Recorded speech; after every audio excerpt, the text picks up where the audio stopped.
This is Theory of Change. I'm Matthew Sheffield. Thanks for joining me. Donald Trump is in an unfamiliar situation.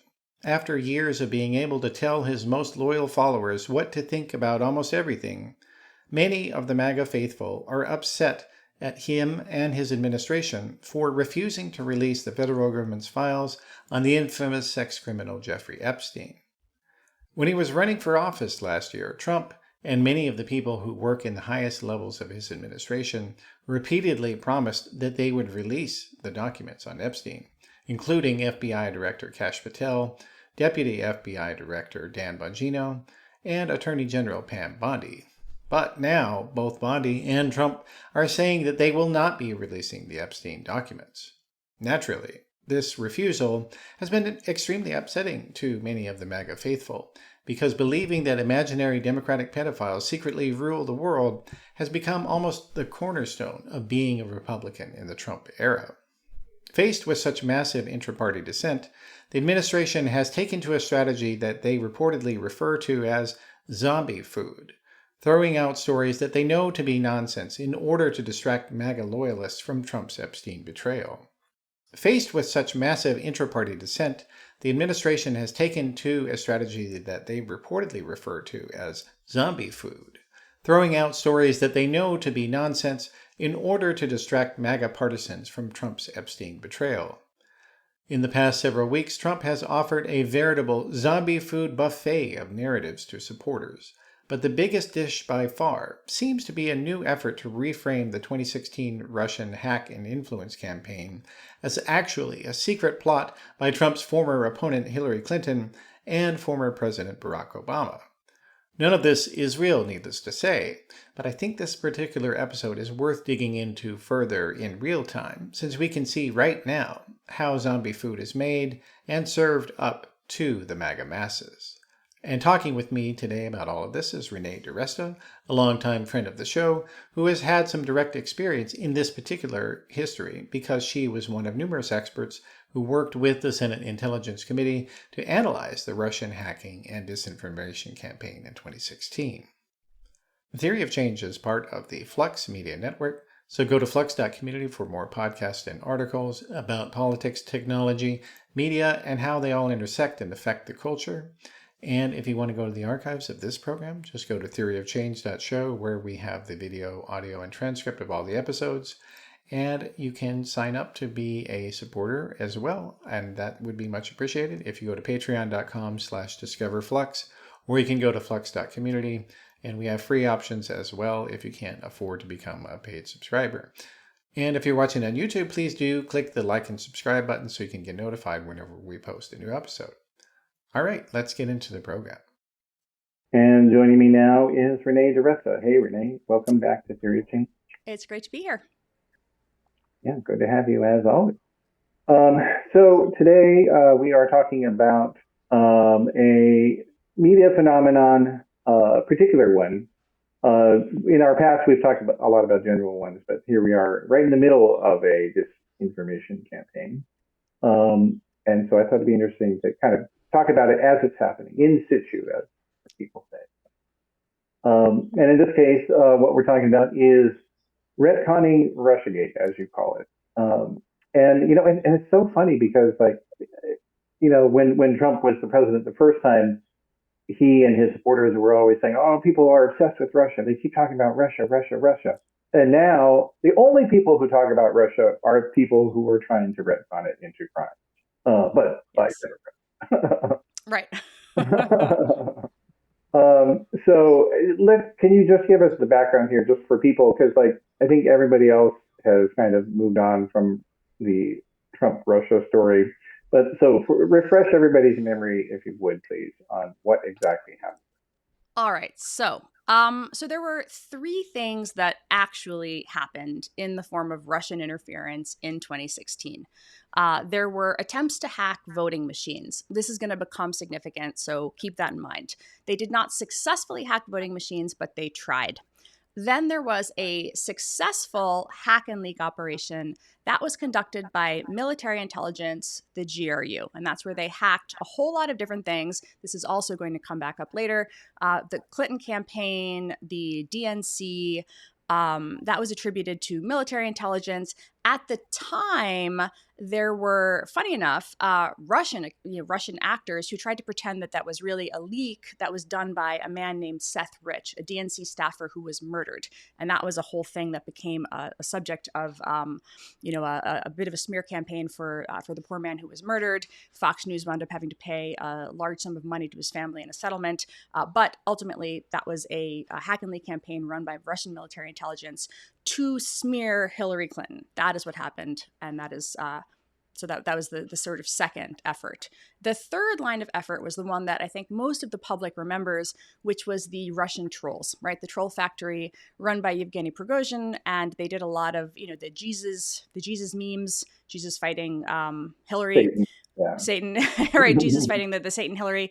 But in all seriousness, that was the work that I did for the Senate, was analyzing that data set. So the social media platforms did the attribution there. That's also very important to note. It was not me. I did not do the attribution, right? The attribution was done by the tech platforms. They said, these are accounts, thousands of accounts that are linked to this troll factory in Russia. And what they are doing is they are creating fake personas. They are creating content. That content, in the analysis that we did, and there were multiple teams that did this analysis, we all found that the content was also similarly trying to weaken public sentiment for Secretary Clinton, and in most cases to boost public sentiment for Donald Trump. There was a very brief moment in the Republican primary when they were trying to support Rand Paul. That did not work so well. And then they pivoted support to Donald Trump, and they stayed supporting Donald Trump. So that was the sort of third line of effort, was this social media campaign to shift public opinion and to interfere in that third way. So 3 lines of effort, all during the 2016 election. That's interference. Now, here's where things get a little bit more complicated, though. The way that, as this is happening, people in government begin to recognize that these efforts are being made and investigations are opened to try to figure out whether the Trump campaign is involved.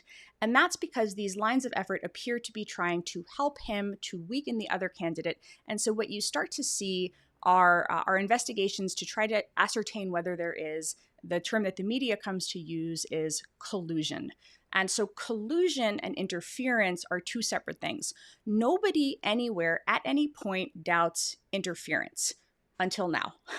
Collusion is the thing that is the matter of some debate. And collusion is where you start to see, as the investigations are happening, media occasionally being very sloppy with the terminologies that they use and the words that they use. And that's where the Mueller investigation is investigating collusion. And there are a number of other investigations that begin to try to look into whether the Trump campaign knows that this is happening, whether it solicited the help, and whether there were deeper connections between the campaign and the Russian government. And that is the collusion side of it. So these are 2 separate things. The former was never in dispute, but now, again, we're trying to retcon the idea that interference happened as well.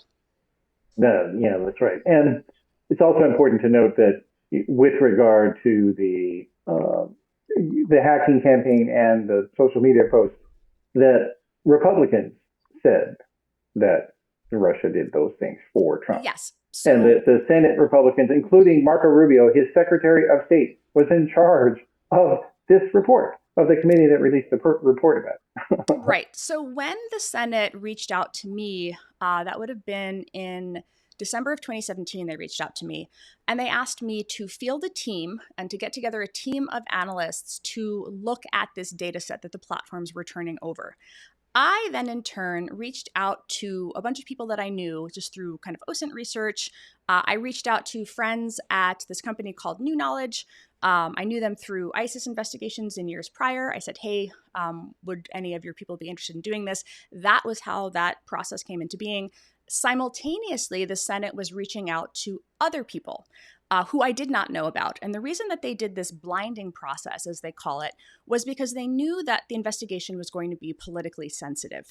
And they knew that because we were going to be looking at this data, whatever it was going to show, they wanted to have multiple different teams of multiple different types of researchers looking at it so that if there was some evidence in the data of for example, in the ads that the Russians were running, if there was some evidence that they were using zip codes tied to some sort of voter file or something along those lines, which we did not find, just to be clear. But if we had, they wanted to make sure that if there was some incendiary finding, that different independent teams all simultaneously found it, so they couldn't say that one of us was like in the tank for a particular political candidate. And indeed, when my report came out, they went and they dug up my political donations and they found that I had donated to Hillary Clinton in the primary, and they tried to use that to discredit my report. So these are the sorts of things that wind up happening. But that process from the Senate appointment, Senator Burr of North Carolina was the other person. It was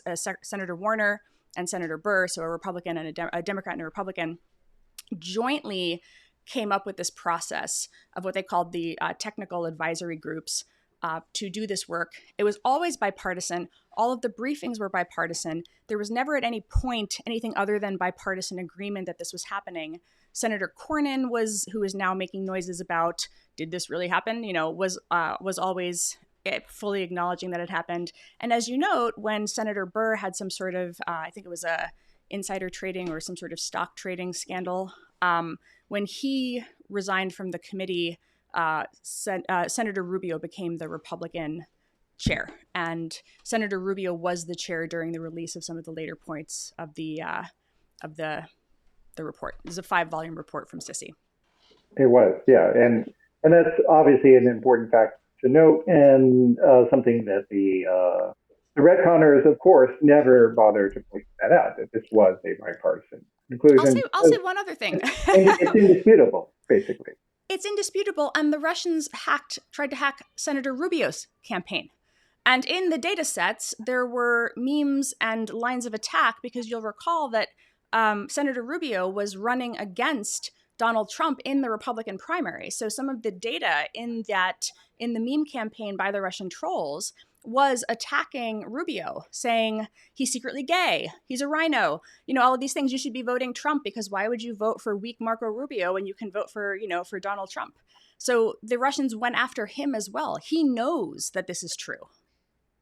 Yeah, that's right. And it's notable that, I don't want to get ahead of ourselves here, but because we have to talk about why is it that everybody in this propaganda right-wing media is talking about the story again. Because Sean Hannity has always been obsessed with this topic, but for the rest of them, they've been kind of on the back shelf, the back burner.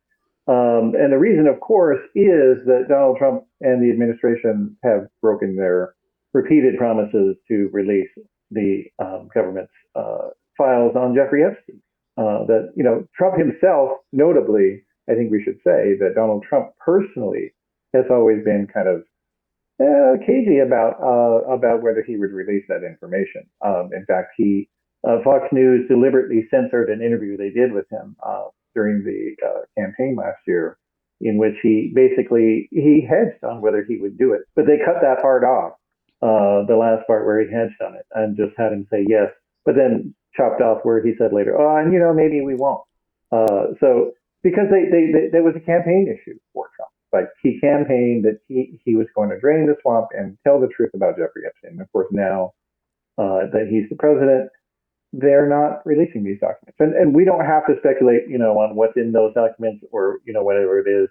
His behavior is making a lot of Trump supporters very suspicious of him.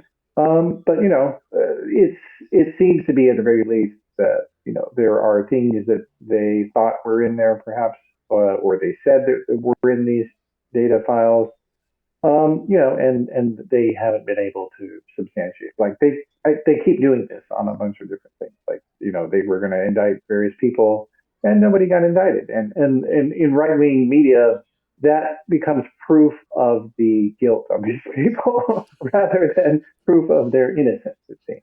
And of course, and so since Trump has not released this information, in fact, the Attorney General Pam Bondi has explicitly said she's not going to put it out.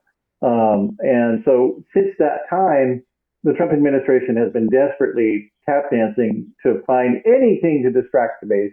And in fact, inside the Trump White House, the New York Times reporter Glenn Thrush before the Epstein kerfuffle got started, he said that based on his sources there, they refer to these distraction techniques as zombie food. That is, that they love throwing things out that are junk, that they know are trash, but that they are, appealing to the base. And I think, what we've seen since the Epstein controversy for Trump is that he's just been desperately trying to throw out anything. And they'll talk about anything. They'll talk about Stephen Colbert. Now the right-wing media is talking about Sydney Sweeney and some ad that they imagine everybody on the left is upset about, when I can't find anyone that I know who is on the left that thinks this ad is, American Eagle jeans ad. Like, they might think it's kind of cheesy, but that's it. Like, nobody's upset about this, but they want you to think that. My job, so besides my actual serious job, which involves things like this, like studying state actor campaigns and stuff, I study rage cycles on the internet and pseudo events and whatnot. And I have to say, with this one, because I had been busy looking at actual work, I had been kind of off the main cycle, and I don't spend as much time on X. And I saw the pseudo event, right? The pseudo event is the ad in a sense, but I saw the rage cycle hit almost like the backlash to the backlash. So I didn't even see the TikToks that, the 2 or 3 people who were upset about the Sydney Sweeney ad. I know. I saw the people upset about the upset, right? And I said, do I even want to find the ad? And I said, no, I really just don't give a shit.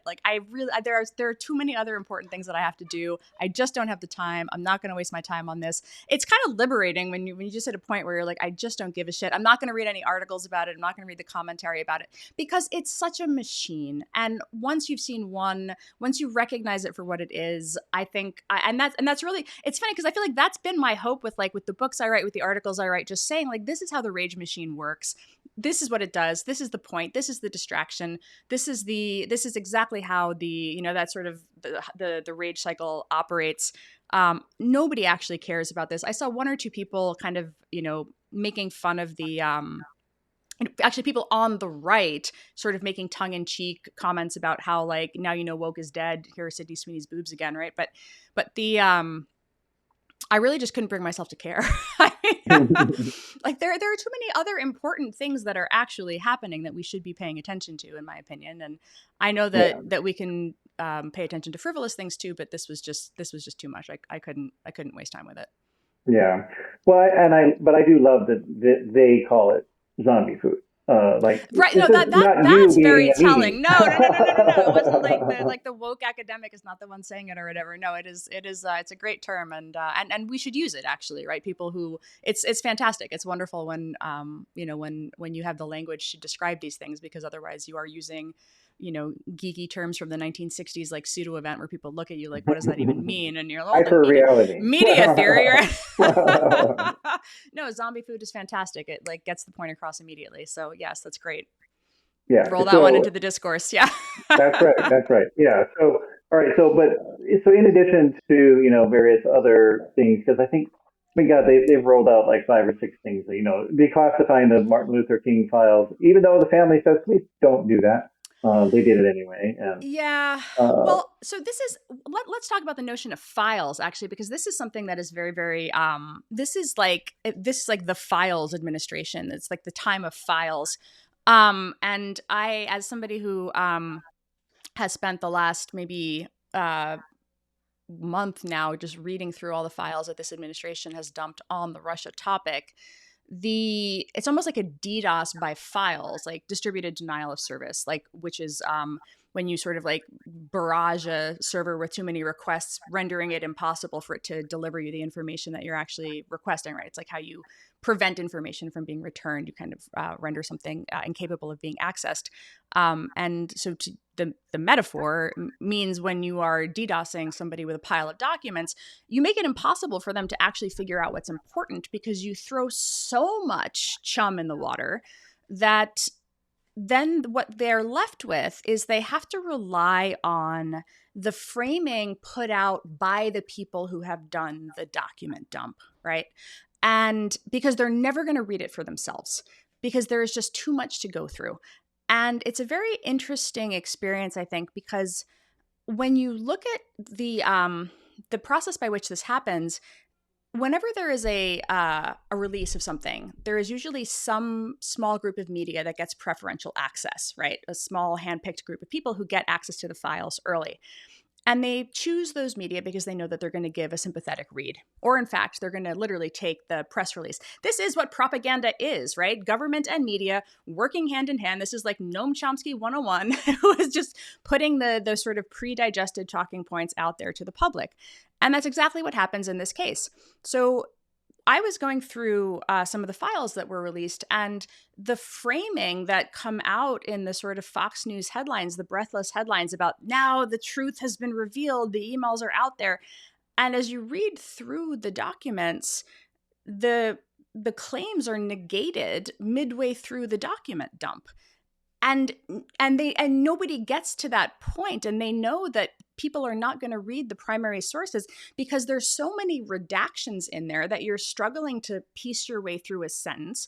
There are so many references. If you've never read a classified a classified material before, an intelligence briefing, as became something of a became somewhat notorious. I worked for the CIA when I was a kid, so I have read many of these things in my past. And as I was reading this, I was just thinking, like, when you're sort of piecing through it, the awareness of like what is likely blacked out, not in terms of specifics, but just in terms of like, oh, that was likely some sort of like geographical point. That was likely maybe where the intelligence service that turned over the material was. Like, what is the context around what is being communicated in this report?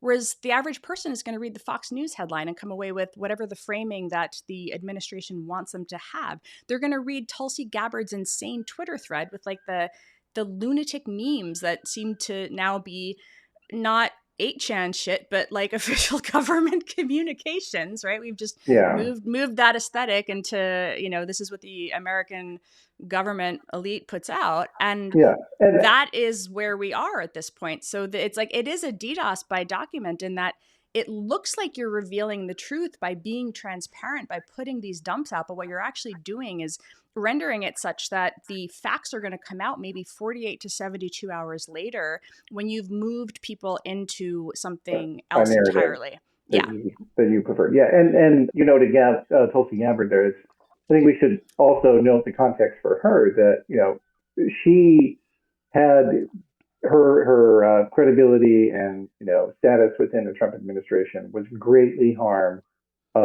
recently during his decision to bomb Iran, because she was very against that, and because it seems to have a pretty strong affinity for Iran, if I may say.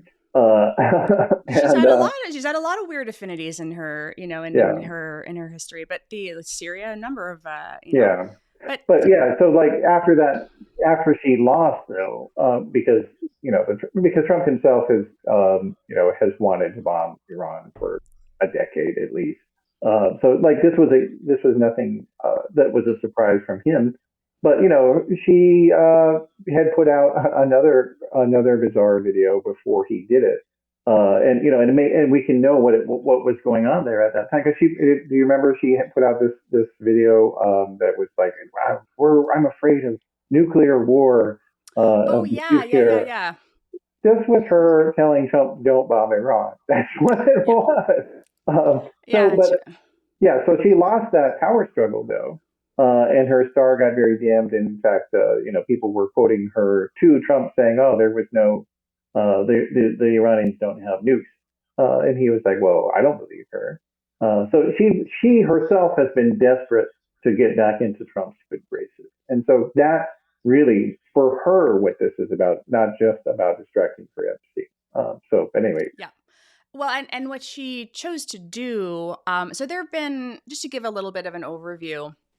There have been now, I have my second monitor here, 1, 2, 3, 4, I think 5 different document dumps that we've had over the last month or so. And with, so first we had sort of The first thing that was very interesting was the CIA director. So Tulsi is the director of national intelligence. She heads up what's called ODNI, the Office of the Director of National Intelligence, so which is kind of an umbrella organization that sits atop the various intelligence agencies. That was sort of a reorg that happened after 9/11 to try to make sure that there was some coordination and visibility, to make sure that there are no gaps in understanding what the various agencies know. But the CIA director, Director Ratcliffe, he kind of kicked this process off. On June 26th, they did a reassessment of what's called an intelligence community assessment, right, an ICA. In January of 2017, this assessment came out, and there is a line in it that said Russia aspired to help Trump. And there was a confidence. So in an intelligence assessment, they'll rate it with a degree of confidence that they have in the assessment. In this particular one, it went out with a high confidence assessment. And it said that with high confidence, they felt, the intelligence community felt that Russia aspired to help Trump. Ratcliffe did a sort of reevaluation of that. It is an interesting report. It's worth reading. I think it is good, that the intelligence community does these periodic evaluations of their work, right? This is something that you want to see happen. But when they're politicized, that is bad. In this particular case, what you see from this assessment is they reevaluate that high confidence, and they decide that they didn't have enough evidence to justify high, and it should have been a moderate confidence assessment.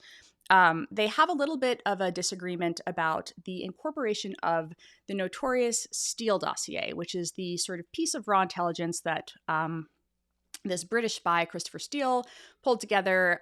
This is the sort of infamous P-tape dossier, sort of like a kind of a garbage product. Ultimately, though, again, the aspired to help Trump piece, this is, keep in mind, January 2017 is when this intelligence assessment is being made. So this is before the social media platforms do that investigation and find all of the data from the Russian trolls that, again, now we can't put ourselves into the mind of Putin, but we can say, gosh, overwhelmingly, the evidence is that all of these posts, all of these hundreds of thousands and millions of pieces of content are going in one direction. And they're all trying to help one candidate. Yeah.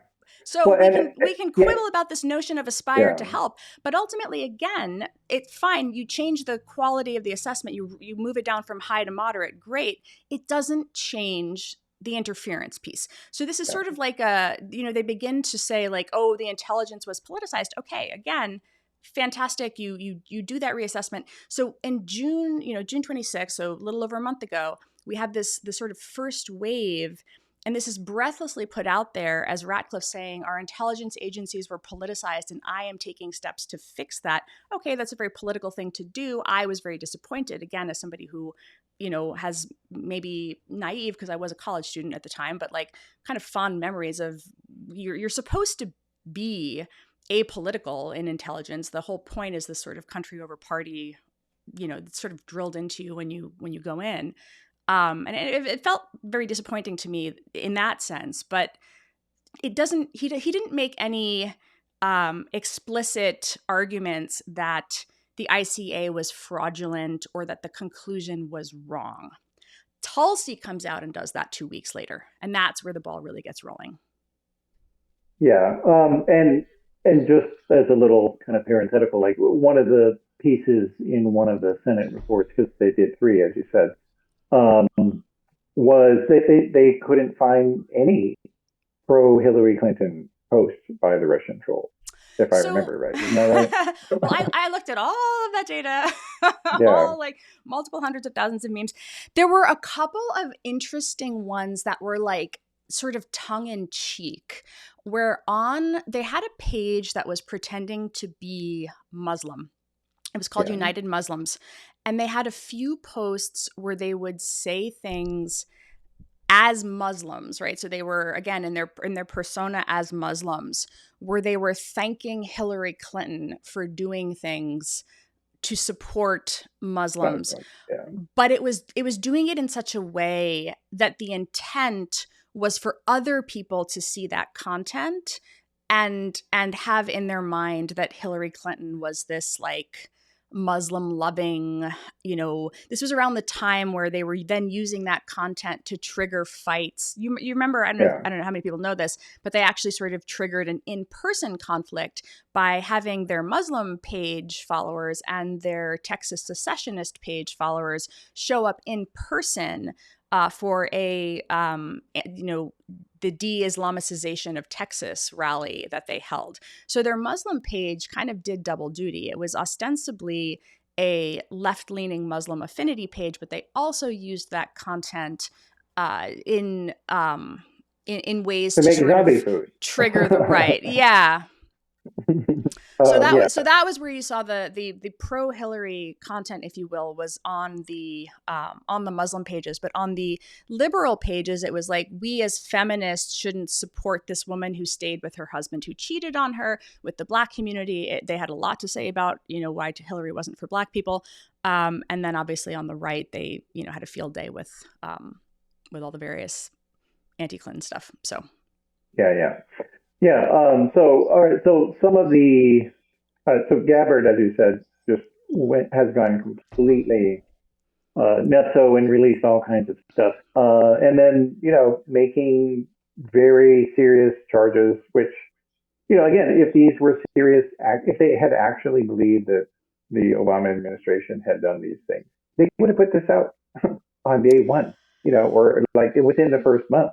If this was real stuff, they would have done something with it, but they didn't. And they're only putting it out with Epstein problems.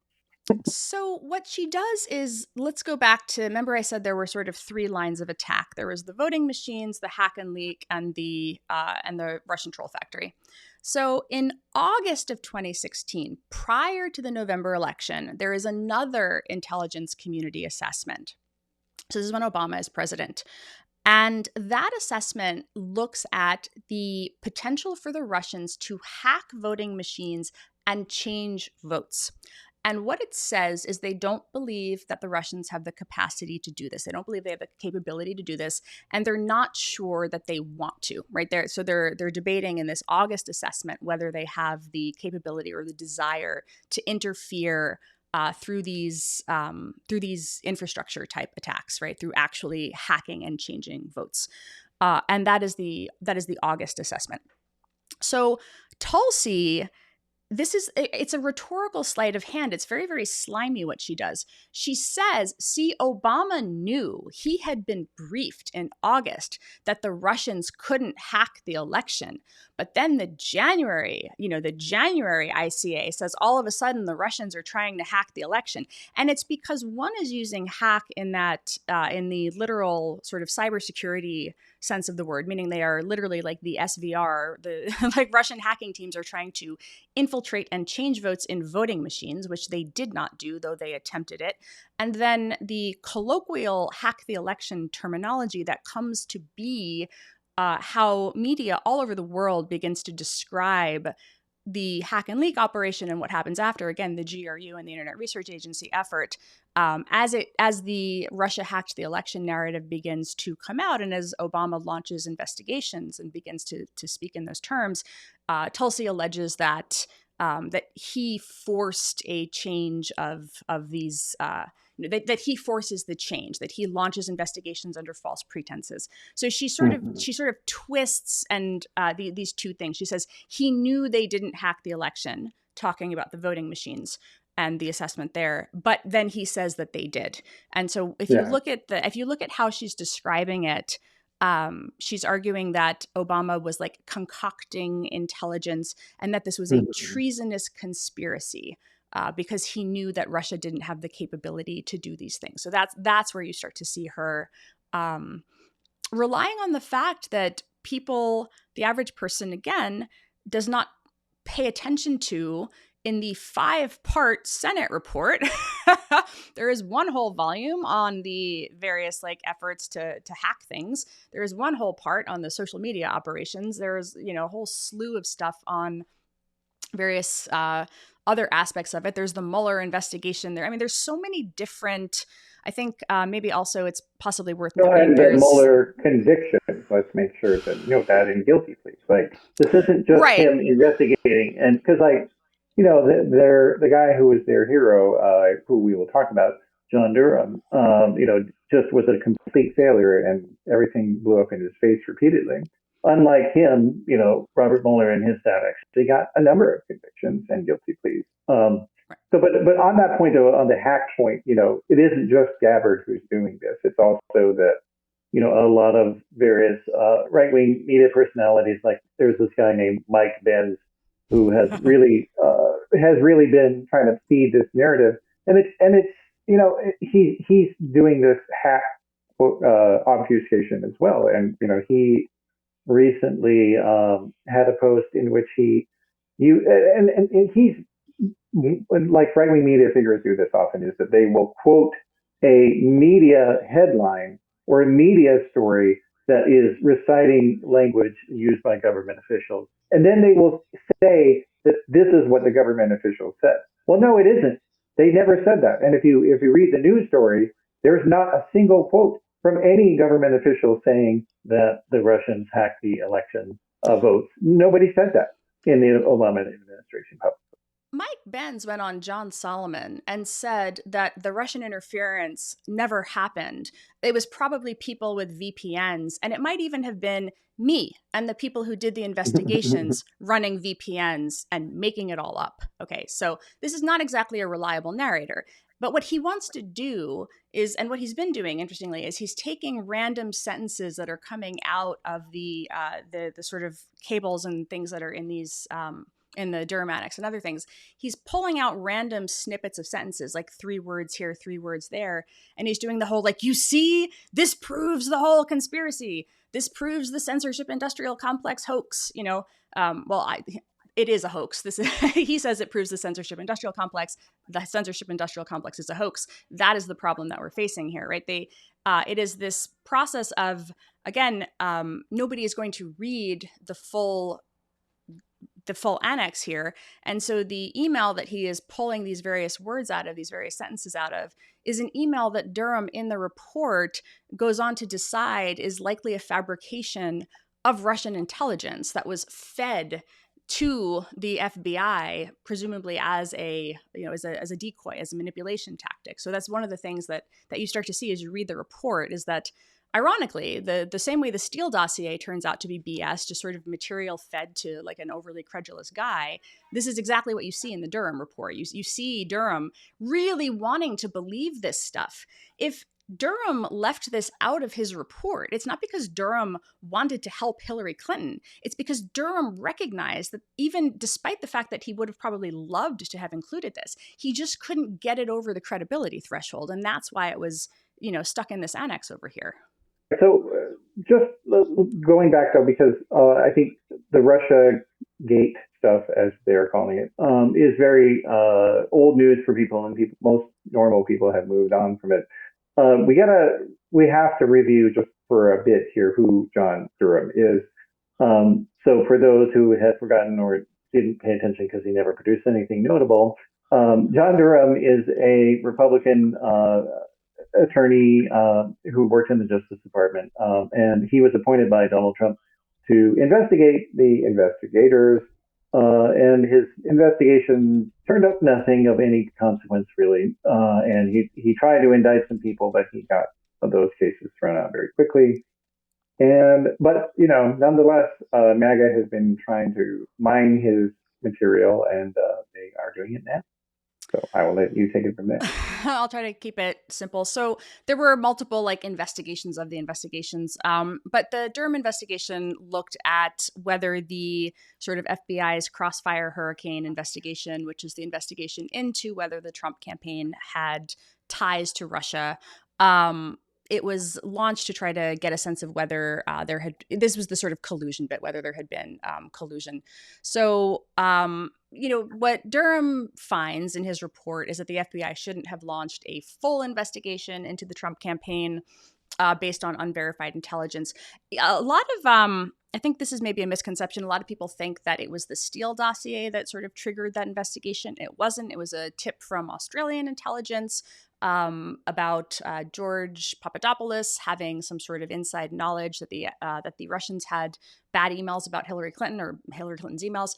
And so what Durham is looking at is whether that that sort of full-on investigation into collusion should have happened.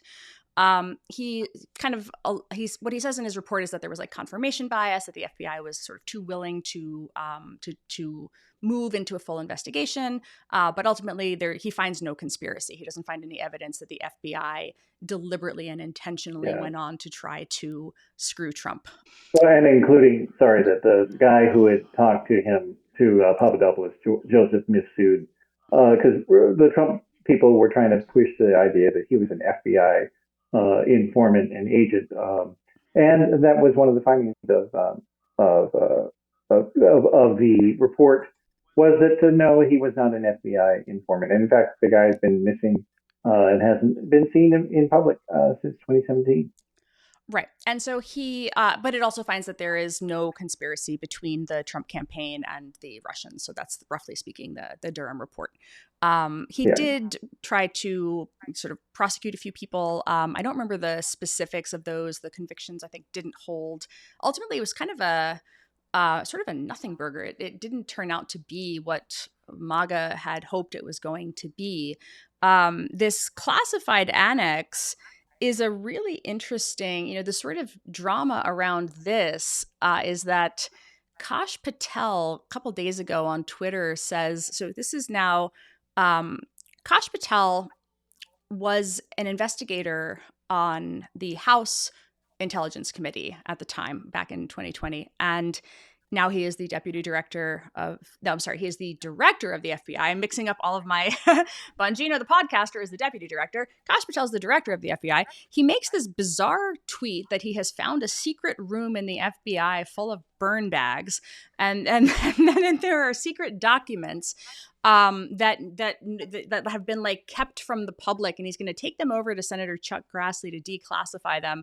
And apparently, since Chuck Grassley just declassified this Durham annex yesterday, the burn bag documents are this annex, which is these emails, because one of the things that Durham looked at was whether Hillary Clinton and the sort of thing that has come to be called like the Clinton plan was whether Clinton had somehow managed to kick off this investigation into Trump. And so the annex is these emails that Kash Patel alleges were like stuck in some burn bag, this annex. Or conveniently, there's no picture of it. And there's no picture of the secret room. There's no picture of the burn bag. And it's like, if these things were, it's the dumbest idea possible, because number one, this report obviously is, existing on many government file servers, and obviously people in the, various congressional committees probably had copies of it, surely.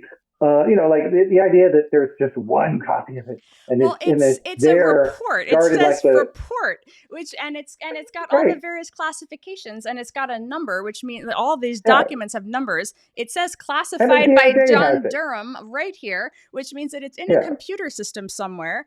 All of these materials are in a computer system somewhere. There's like it's like footnoted. It's well footnoted. These are not random, papers found in a burn bag. Also, for those who don't know, the scandal would be that the burn bags didn't get burned because when you throw things into a burn bag, that's material that is classified that you can't throw into the trash. So this would be like they didn't take the trash out, or they didn't destroy the classified materials for literally, just to be clear, for years, for like multiple years. But it's weird because if you were putting stuff in burn bags to destroy it and cover it up, and then you didn't burn the bags, it's also not clear why you would bother shoving them in a secret room and not just burning them. Like, none of this makes any sense. It's like when you sit in a movie and you watch it and like you're entertained as it's happening while you eat your popcorn or your zombie food, but then you leave and you're sitting in the car and you're like, man, that movie had a whole lot of like plot holes. If you spend more than like 8 seconds thinking about it. Yeah. So anyway, now we've got this annex here, and like I said, I highly recommend people look at it because it's an interesting, if you want to see like what an intelligence product looks like, you can see, again, this investigator who is not sympathetic to Clinton here, right? This is the Durham is investigating whether the investigation into Trump should have begun at all. And in this particular... And he's a Republican partisan. Right. So, And we have to note that. yes. And so this is not a person who would have kept this annex secret if it was useful to the purpose of again, screwing Clinton, right? So what we have here is a series of emails and a series of intelligence sort of summaries. And there is a source that is turning them over to the FBI. And the FBI comes to believe that the source is not particularly reliable. And these documents appear to be sort of, they're translated from Russian. It's sort of Russian assessments of emails that they have. And what you see, I don't want to like spend too long on it because, you know, we've like 20 minutes left or something. But what you see as they're going through it is this collection of emails in which they are alleging that Clinton is trying to find a way to spin the investigation into her emails and Trump having ties to Russia. That's the allegation that's being made in these reports and in these sort of intelligence products. But there are sort of two emails that are in there with a person at the Soros Foundation, and they are attributed to this person at the Soros Foundation. But the person at the Soros Foundation, when Durham goes and in the process of investigation reaches out to him, says he's never seen these emails before. They can't find them on the servers. But what they do find as they look through all of the servers of all of the different people affiliated, is they start to kind of comb through all of the different entities that the Russians had hacked, because the way that the Russians supposedly get these emails is they have hacked the Open Society Foundation. Sorry, not Soros Foundation. They've hacked the Open Society Foundation. They've hacked, I think, the Carnegie Foundation. They've hacked, obviously, the Clinton campaign. So they have all of these different hacks that the Russians have successfully achieved. And what they find as they look through the servers and the emails of all of these other different entities is sentences from the email that this guy purportedly wrote in other people's emails.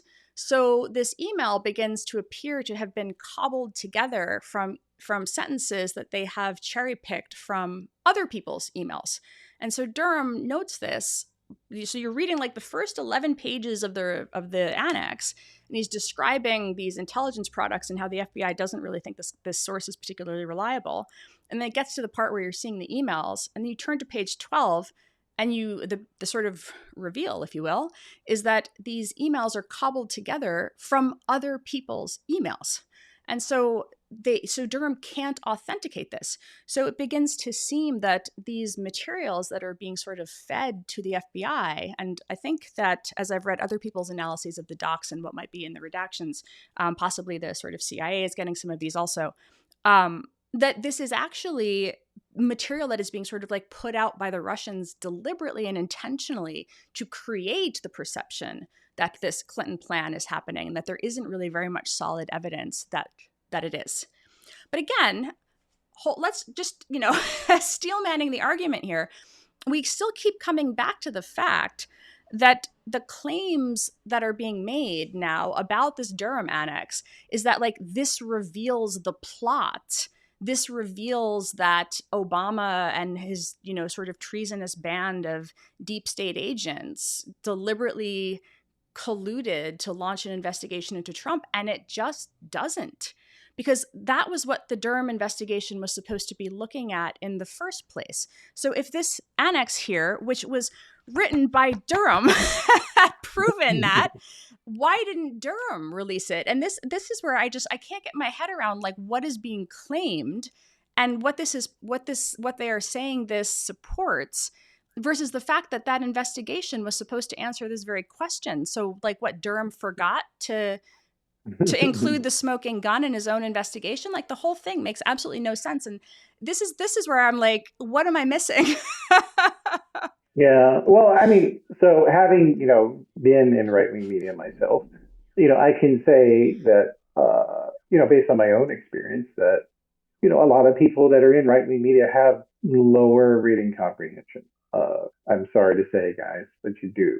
And I'll give you an example of what I mean by that. So like one day when I was working at the Washington Examiner, we had a story tip come in to us claiming that the Obama administration's Cash for Clunkers program was being politically biased against Republicans.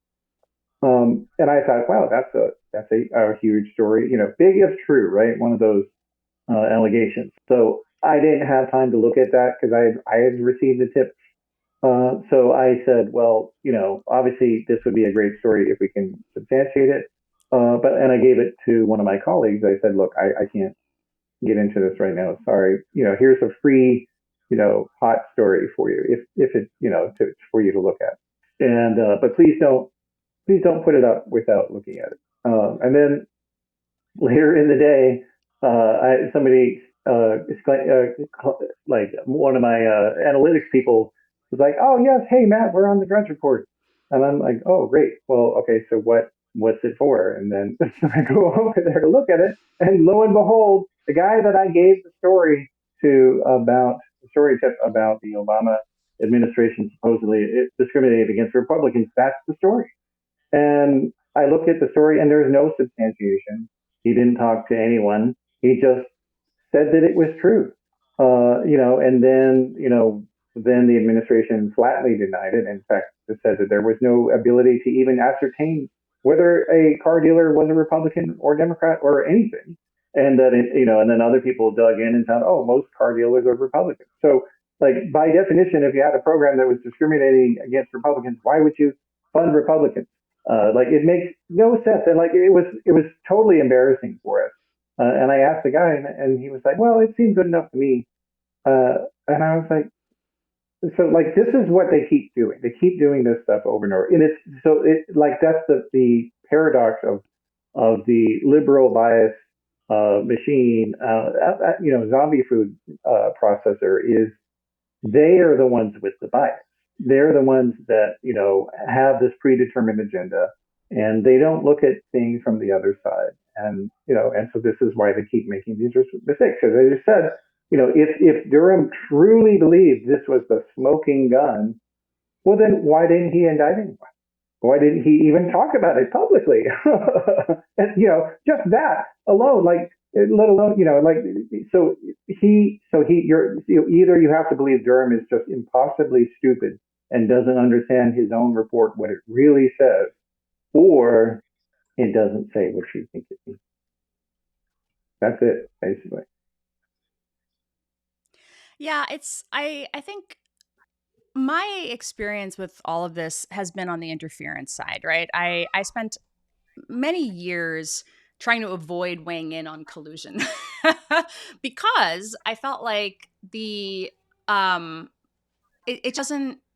just wasn't my area of expertise. It wasn't my remit. It wasn't something I felt like I had anything to contribute to. I was asked to evaluate some data sets, the Internet Research Agency one, the GRU one, and so I read just what was in the media, just the media coverage on it, and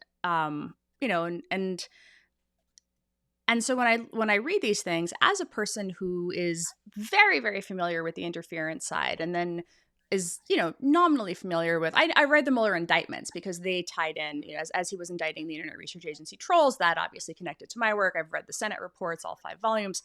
But stuff like this, I'm like, what am I missing? Why wouldn't they have just released this? And then I wait for somebody else to write the article explaining that. But I think it really is just as you're saying. I just, it's just an absolute mystery to me why nobody on the right is asking Kosh Patel on X or any of them on X, like, why would he have put this in a burn bag? Why would it have been in that building? He wasn't even operating in that building, apparently. Like, what is this? It just makes absolutely no sense. And I can't get my head around, particularly for highly conspiratorial people. Like, don't they want it to fit together a little bit better? Well, yeah, and then it's like this was even if that actually existed. Let's say it did, for the sake of argument, that this was just a printout that someone made. Like, that's all it was.